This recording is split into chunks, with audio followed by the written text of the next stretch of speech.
Hi bro, hi sir பேசலாம். கட்டி பூச்சின்னு முத்தம் குத்துனுக்கிறதெல்லாம் ஆண்டவர் பண்ணுறது இல்லை, பிசாசு பண்ணுறது. ஓகே, அவன் உள்ளே இருந்து நம்மளை மாம்சிச்சியை தூண்டி அவன் பண்ணுறது. ஓகே, இதில் வேறு இன்னொரு இது, கிறிஸ்டின் தானே லவ் பண்ணுறீங்க, அதெல்லாம் ஒன்றும் இல்லை, பண்ணலாம், தப்பு இல்லை, கல்யாணம் பண்ணிக்க போறீங்கல்ல, இந்த மாதிரி எண்ணங்களை எனக்கும் குத்துக்கிறோம். நானும் லவ் பண்ணிக்கிறேன், கையை பிடிச்சி ஜெபம் பண்ணுறோம். அப்படியே இந்த மாம்ச இச்சை, கண்களின் இச்சை நம்மளை ஆண்டரோடு பிரிச்சிடும். இன்னொரு இடத்துல வேதம் சொல்லுது, தேவனுக்கு விரோதமான பகை. ஓகே, ஆண்டவரை விட்டு நம்மளை பிரிக்கிறதுக்காக இன்னைக்கு இந்த காதல் காம வலைக்குள்ள நம்மளை தள்ளி அநேக வாலிபர்களை விளை வச்சிட்டு இருக்கு.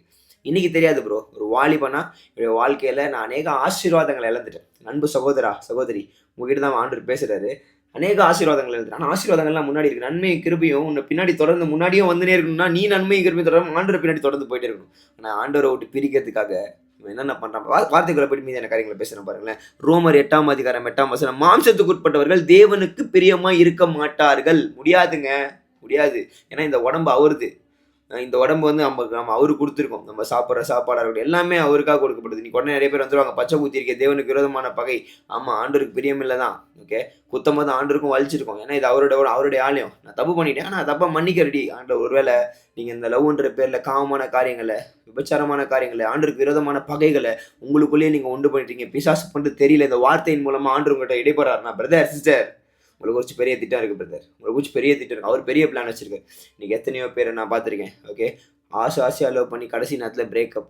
ஓகே, நான் ஆண்டவர் எப்பவுமே பிரேக்கப் பண்ணுறதில்ல, அவர் பேட்சப் பண்ணுறாரு. இந்த February 14 ஒரு சூப்பரான லைவ்ல நான் எல்லாரையுமே சந்திக்க போகிறேன். அநேக காரியங்கள் ஆண்டவர் உங்களுக்கு ரெடி பண்ணுவார், நான் விசுவாசிக்கிறேன். பிரதர் சிஸ்டர், ப்ளீஸ் லைவ்ல ஜாயின் பண்ணுங்க. லைவ்ல ஜாயின் பண்ணிங்கன்னா கமெண்ட்ல ஒரு தம்ஸ் அப் போட்டுருங்க. வேறு எதுவும் சொல்கிறதுக்கு இல்லைங்க. ஓகே, தேவனுக்கு விரோதமான பகையை நம்மளே உண்டு பண்ணிக்கணும்னா என்ன ஆகுது சொல்லுங்க. அவருக்கு விரோதமாக பகை உண்டு பண்ண முடியாது, நம்மளை படித்தவர். ஸோ நமக்காக வந்து மாதிரி தூவித்தெழுந்து நம்மளை மீட்கணுன்றதுக்காக தான் இன்னைக்கு வரைக்கும் வார்த்தையில் பேசிட்டு இருக்காரு. So please be our, love God, put God first. முதலாவது அவரை தேடுங்க, அவர் எல்லாத்தையும் உங்களுக்கு எடுத்து குட்டி ஜெபம் மட்டும் பண்ணிட்டா. அன்பின் தேவனே, அப்பா அன்பின் தேவனே, அன்பின் தேவனே, எங்கள் மேல் அதிகமாக அன்பு கூறுகிறவர். இந்த உலக அன்பு, உலக நேசம், உலக பாசம் எல்லாம் பொய்யானது ஆண்டவரே. இந்த பிரதர், இந்த சிஸ்டருக்கு நீங்கள் புரிய வைங்களேன். அப்போ அவங்கள ஒருத்தங்க காதலிச்சிட்டு இருக்காங்கல்ல, அதெல்லாம் வேஸ்ட்டு. ஆனால் நீங்கள் நேசிக்கிற நேசம் வேற. அப்பா, அந்த நேசம் வந்து உங்களை விட்டு பிரிக்குதுன்றதை அவங்களுக்கு புரிய வச்சு உங்களுடைய அபிஷேகக்காரர் அவங்க மேலே இறங்கட்டும். பரிசுத்தப்படுத்துங்க ஆண்டவர். அவர்கள் செய்த பாவங்கள், அக்கிரமங்கள், மீறுதல்களை மன்னித்தவர்களை மீண்டுமா ஏற்றுக்கொண்டு ஆண்டவரே, அவர்களை அடுத்த கட்டத்துக்கு வழிநடத்துறதுக்கு தடையா இருக்கிற பிசாசின் கிரியைகளை ஒழிச்சு போடுங்க ஆண்டவரே. உம்மால் கூடாத காரியம் இல்லை, உம்மால் ஆகாத காரியம் இல்லை. You will take care this brother, this sister ஆண்டவரே. இயேசுவின் நாமத்தில் ஜெபிக்கிற நல்ல பிதாவே, ஆமென். Don't worry brother, don't worry sister. Keep going with His presence of God. He will make it happen something crazy. Obey the word of God. God will do something crazy. Okay? Just be ready. Join Feb 14 live. God bless you. Love you. Bye sisters. Bye brothers.